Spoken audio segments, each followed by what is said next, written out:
20 leading technology and energy companies are announcing more than $92 billion of investments in Pennsylvania.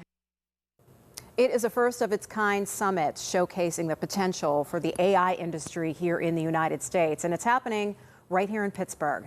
Thanks for being with us tonight at 6. I'm Kim Gable. And I'm Josh Taylor. Ken Rice has the night off. Senator Dave McCormick hosted the inaugural Pennsylvania Energy and Innovation Summit, and President Trump was in attendance. The summit focused not only on AI, but also energy, but the summit was also met with protests. Tonight, we do have team coverage for you as Shelley Bortz is showing us those protesters. But first, we're checking in with lead investigator Andy Sheehan, who was at the summit. Andy.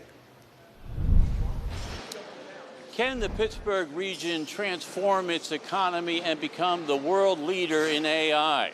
The organizers of this summit are trying to make that a reality.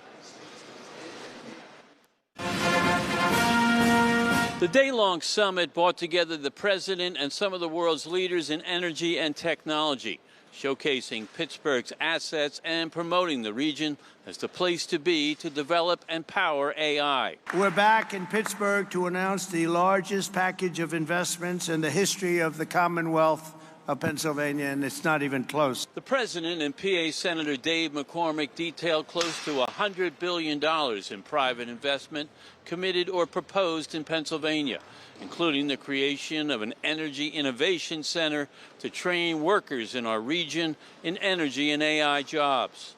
This summit is about catalyzing, among other things, $90 billion of investment and tens of thousands of jobs in Pennsylvania. Let me repeat that. Today we're going to announce $90 billion of investment and tens of thousands of jobs in Pennsylvania.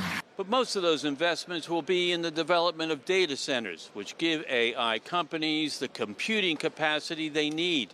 The centers require massive amounts of energy, and the region is spotlighting its resources of natural gas in the Marcellus Shale. And by co-locating data centers next to the natural gas, we eliminate the enormous cost and time delays with these projects, which makes us super bullish on this state. Organizers are hopeful those investments mark only the beginning, hopeful of leveraging this summit to ramp up energy production, build more data centers, and spawn new AI companies here, actually making the region a center of AI in the country. We're from here, so we know this. We have phenomenal technology resources inside of our university systems. We have an abundance of energy. We have Westinghouse, in the area. We have labor availability, and we have a huge need as we watch the transformation that AI is causing. The president touted his involvement in consummating Nippon's acquisition of U.S. Steel, which he says will revitalize the Mon Valley. He says new investments will make it a leader in technology and energy. I'm honored to be in Pennsylvania, and I'm honored to be in Pittsburgh, and you're going to see some real action here, so get ready. Now, the organizers believe this summit has been a great success, but the real proof will be the future investments in our region. Reporting at CMU, Andy Sheehan, KDKA-TV News. Yeah, today's summit brought more than 60 top CEOs from around the world, including the heads of Google, Exxon, Amazon Web Services, and Westinghouse. There are also top government leaders there, including the Secretaries of the Treasury, Interior, and Commerce. In addition to the CEOs from around the world, many local business leaders and developers are at the event and say they're embracing Pittsburgh's position in the spotlight for its leadership in both energy and in AI. RIDC President Don Smith says he's excited for all the potential jobs that could be created, not only construction, but also engineering, computer science, robotics, manufacturing, and much more. I think having Senator McCormick and President Trump here just really highlights all the great things that are going on in our region. Takes us to a national stage. There are so many CEOs of important tech companies here who will hear the message firsthand, who will see firsthand at Carnegie Mellon the great things going on. So I think it's really important. And of course, it'll be important how many dollars they leave behind here in investments in our region. Demonstrators lined the streets throughout Oakland today, protesting not only President Trump, but also the summit. Shelley Bortz has been talking with demonstrators and has their concerns now. Let's go to her live. Shelley.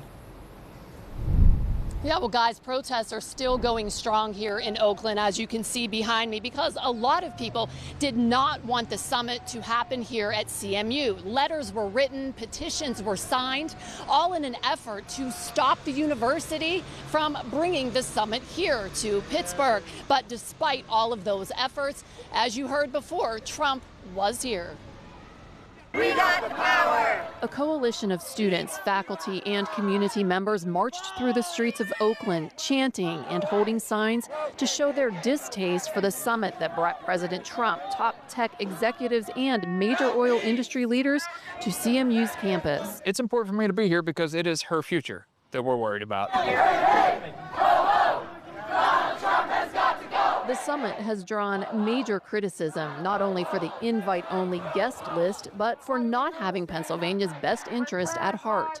These advocates believe the summit prioritizes corporate interests over sustainability and ethics. This summit is entirely about giving taxpayer dollars to subsidize fossil fuel production and the creation of AI tools to replace workers, not AI tools to help people. James is like many others who voiced their concerns today.